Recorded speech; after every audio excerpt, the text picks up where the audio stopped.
Hello everyone. I thought I would talk today about toolboxes. Now I had done quite a bit of research on toolboxes and what I kind of had in mind, what I'd like to get. And it's pretty broad, the options out there. So I really kind of ended up limiting it to Harbor Freight. I looked at Harbor Freight toolboxes and they were pretty great. And then I was thinking about, they had a great price on a 44-inch toolbox.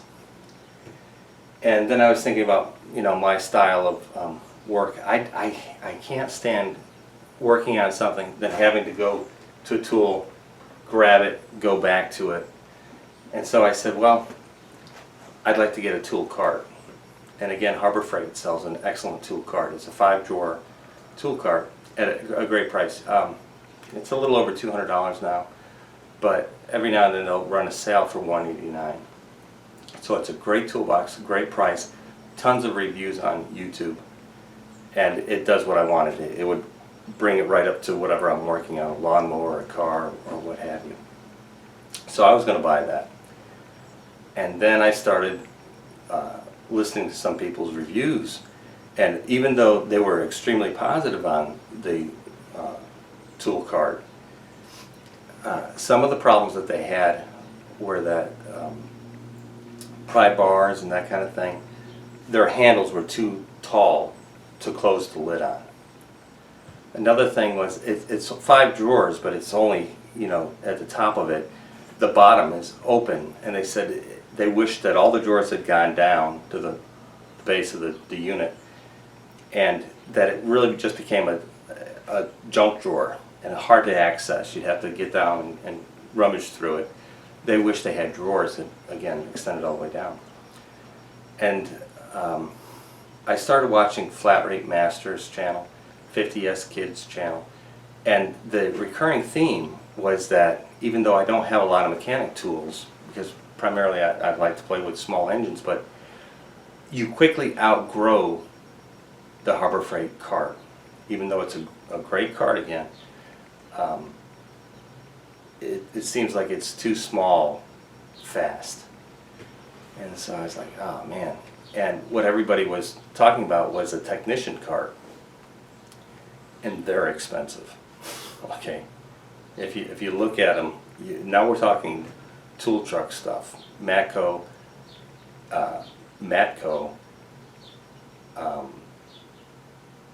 Snap-on, that kind of deal, and they're like $1,200 to $2,200, $2,500. I was like, oh wow, I'm not really that into it. And then I was driving down the road, and I passed the pawn shop, and sure enough, let me show you what I did ultimately decide to go with. So this is what I finally went with. It's a Matco technician cart. It's a big cart. It has huge caster wheels that are locked down.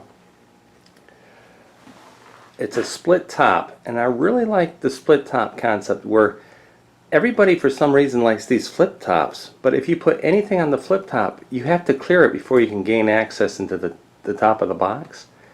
I just think a split top is really a great way to go. You can put tools on it, you can put parts that you're pulling off or putting onto the unit that you're working on. Just a really good option. It's a 5-drawer with 3, I'll pull them out in a moment. They have double glides on the bottom 3 and single glides on the top 2 shallow drawers.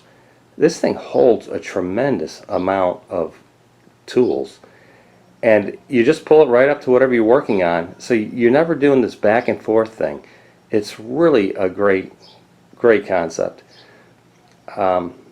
Another thing, it's fully locked down, so that if you're in a dealership, you can close this up in a moment. Just flip a lever, and all the drawers will be locked, and the top will be locked.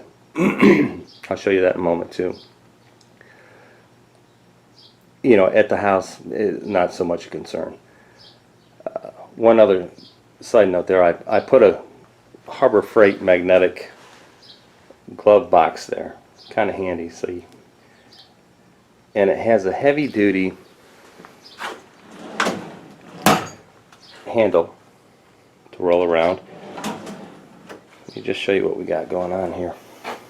This is that locks and unlocks all the drawers. It has, I don't know if you can see this very well, but over here are a bunch of holes for screwdrivers and pry bars and breaker bars, and has another set over here. Okay, that's why you needed that depth for the handles of the breaker bars. And a lot of people with the Harbor Freight were complaining that they couldn't lock their cart down because the handles wouldn't allow the lid to come down. I had measured this earlier. It's 9 inches deep right here, from here to here, and then it's 18 inches wide and 37 inches in length. Let me show you what the drawers do. The drawers operate so much better when you have a lot of weight in them. They operate much better than when they're empty. It's just wonderful. You can feel a difference. Full extension, full access to the top of the drawer. I'll show you. I don't have a lot of tools. I'm going to grow into this, but I'll pull this whole thing out for you. You can see what I meant by the deeper drawers are all double glides, and then the two shallow ones are single. This thing will hold a tremendous amount of weight.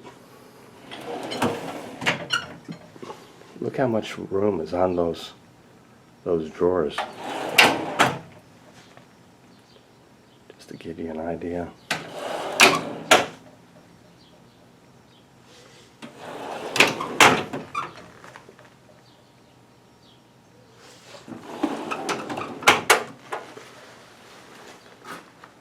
Now the story behind this, I was driving down the road, and in the parking lot they were having a parking lot sale at a pawn shop, and I saw this service cart. And you know, I knew they were quite a bit, but being used, I said, well, how much would it be? And they sold it to me for $511, which I'm not complaining. I think that's really good. But more importantly, they said, we'll do layaway for you. So, you know, I could get a technician cart for like $50 down and just make payments over a few months. You don't even miss the money that way. Well, that's the toolbox I went with, and the reasons why I went with it. Hey, in the comments section, I'd be very interested to hear what your picks were and why you chose the box that you chose. All right, guys, I'll catch you on the next one.